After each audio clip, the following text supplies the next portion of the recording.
everybody, this is Joe. And this is Jenna. From Fantastic Reviews, giving you this week's In Case You Missed It. Stories that happened over this last week that you may have looked over, may have gotten buried under bigger news stories. First up, what we have is in gaming news, Marvel and Square Enix are teaming together on a multi-year, multi-game partnership. They came out with this with a teaser for an Avengers-based game. Which looks pretty great for just a teaser so far. It's just a few seconds. It's all we got, and it was enough to get you excited.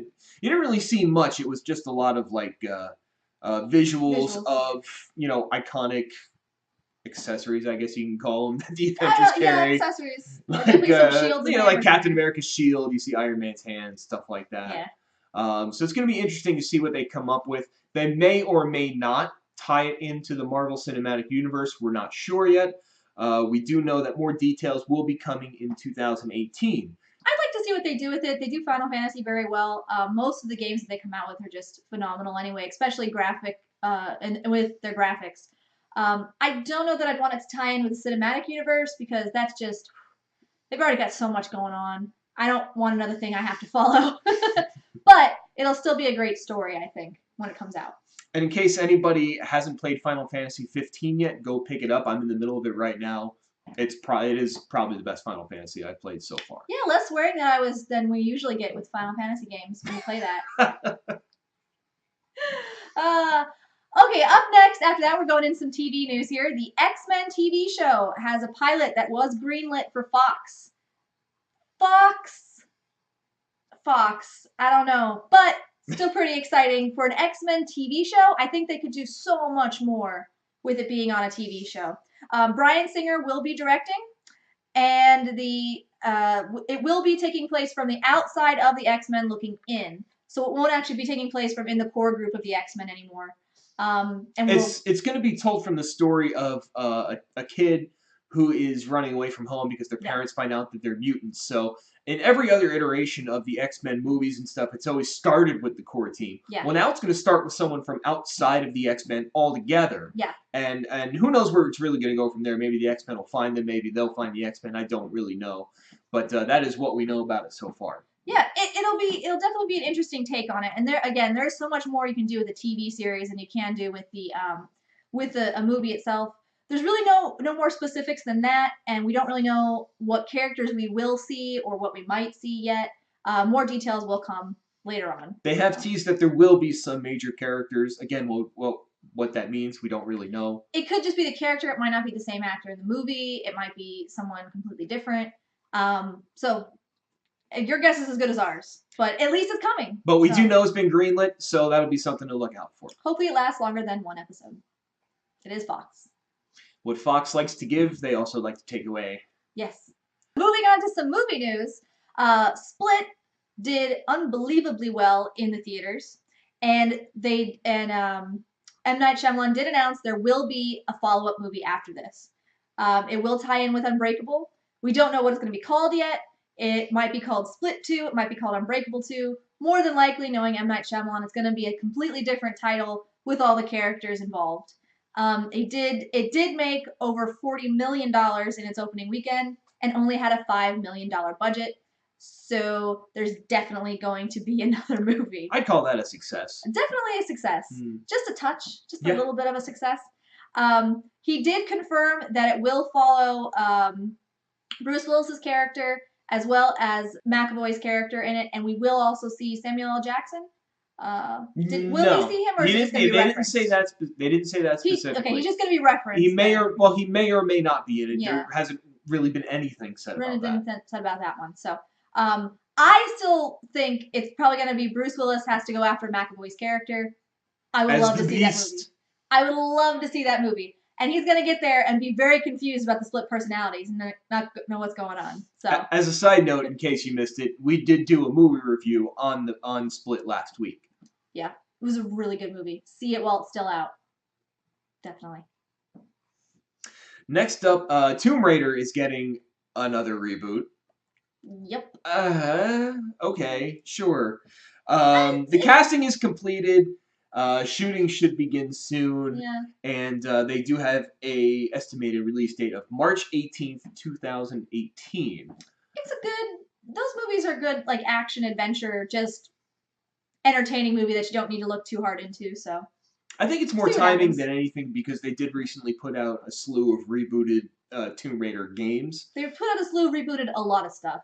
Yeah, but Everything is rebooting. they went pretty hard with Tomb Raider, and it did look pretty good. I haven't played it myself, but they do look pretty good. Yeah. Following up on that, Hellboy 3 may happen. It might. There was a Twitter poll about it from the creators.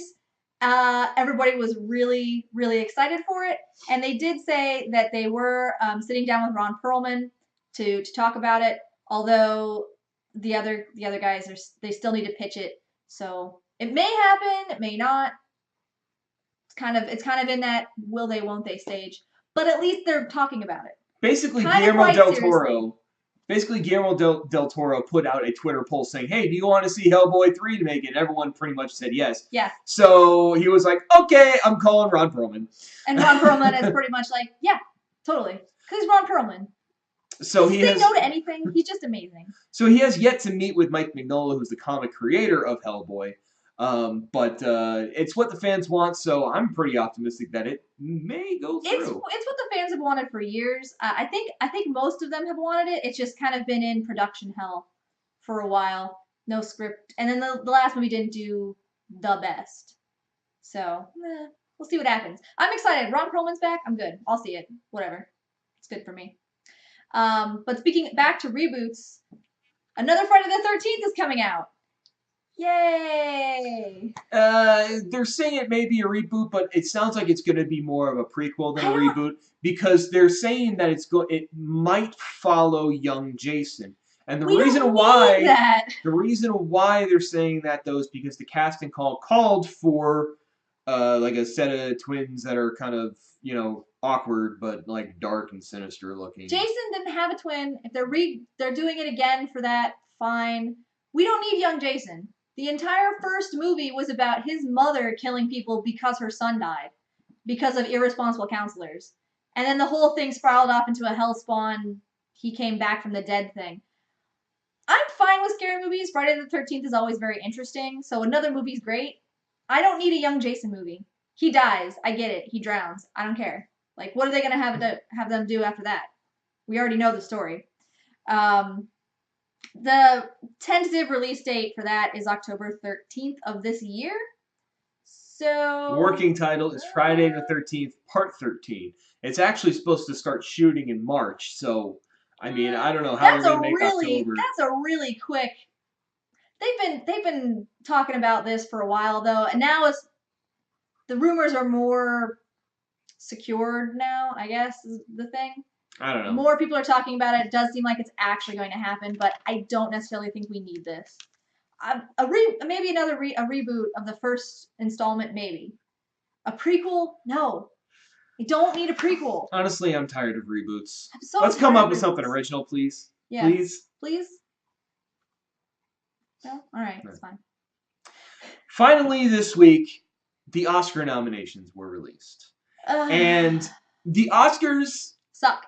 They're utter bullshit. They're such bullshit. There is no reason to watch them because they're so... The only thing that they are is an excuse for rich people to dress up in fancy clothes. Not that you don't deserve it, rich people in fancy clothes. You worked on these things. You deserve to go and have a party and be celebrated for what you do.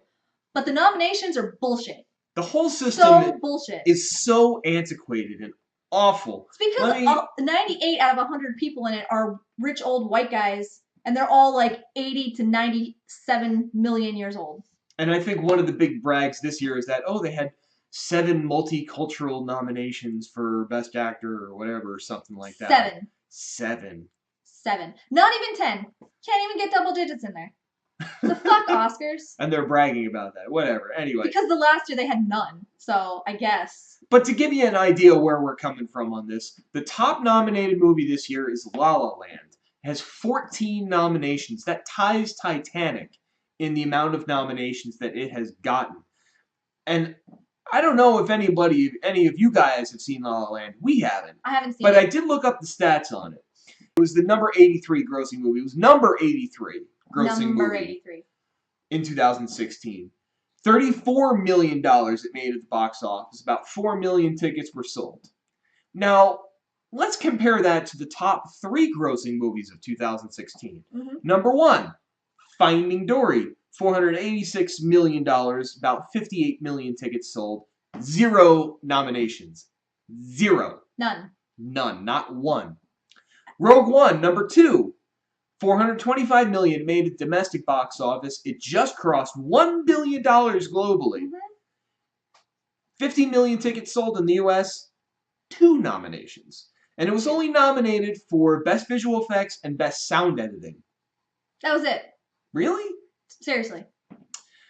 Third top grossing movie of 2016 is Captain America Civil War. Made $408 million at the domestic box office. Sold about 48 million tickets. 0 nominations. How does that happen? I understand that there's some sort of standard they go by for these, but times are a-changing, people. Not everything has to be, and we've talked about this, not everything has to be an art film. That isn't, just because it has some weirdly deep artistic message doesn't necessarily make it a good film. And just because everybody went and saw something also doesn't make it a good film, but you should at least consider it. How can you not have these things at least nominated for 1 award? How does Rogue One get just 2? That was the highest grossing box office of 2016, I think, and it was only out for 2 weeks in 2016. Second highest. But it was only out for a few weeks in 2016. Wasn't even out for the entirety of it because it came out at the end of the year. That should at least garner something other than just technical. It's all technical stuff that they're nominated for. It's ridiculous. Yeah, awful. And it's just to awful. put it a little more in perspective, Deadpool, which was number 6, was the number 6 movie on this list here, grossed $336 million. 363. 363. I'm sorry, $363 million domestically, and 43 million tickets were sold. Nothing. No nominations for Deadpool. That's the top. Those are in the top 10 movies. Not a single nomination for that. Of the top 10 grossing movies in 2016, only 3 of them got nominations. That was it. That was it. It was Rogue One, Doctor Strange, and what else was it? I don't remember. I don't remember either. But they were all like technical nominations. Yeah. Oh, Suicide Squad got nominated for Best Hair. Yeah. Now, I don't agree that got nominated. I think it was really fun and entertaining. I don't think it necessarily deserved an Oscar nomination, but Deadpool certainly did. Civil War certainly at least deserved 1. A lot of these movies deserve something. The Oscars are such bullshit. This is why everyone should watch People's Choice Awards and the Scream Awards. Yeah. Because those are better. Those are way better award shows. So People's Choice better. Award. What else did you say? Scream Awards. Scream Awards, the Razzie Awards, the Webby Awards. Those are the award shows we should be paying attention to, not the Oscars. No. The Oscars don't mean anything anymore. When it takes Leonardo DiCaprio like 20 years to win 1. 1! For The Revenant. Which was an amazing movie. I didn't see it. But he was in other amazing movies, and he did an amazing job in those movies. Yes. And so did how many amazing actors have not been nominated once? I don't think Alan Rickman got one. I don't think he did. He might have. I don't know. We'll put that down there.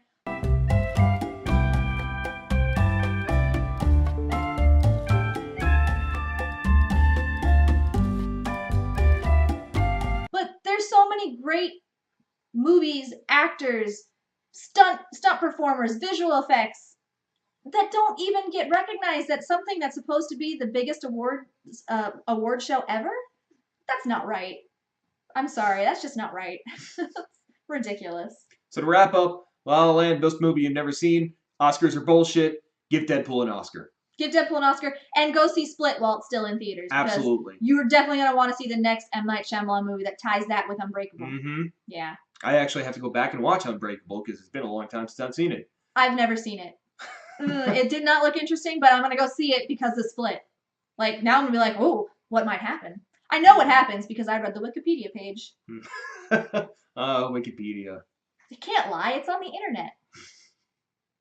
Well, that'll do it for us, for In Case You Missed It this week. Follow us on Facebook and Twitter. Mostly me on Twitter.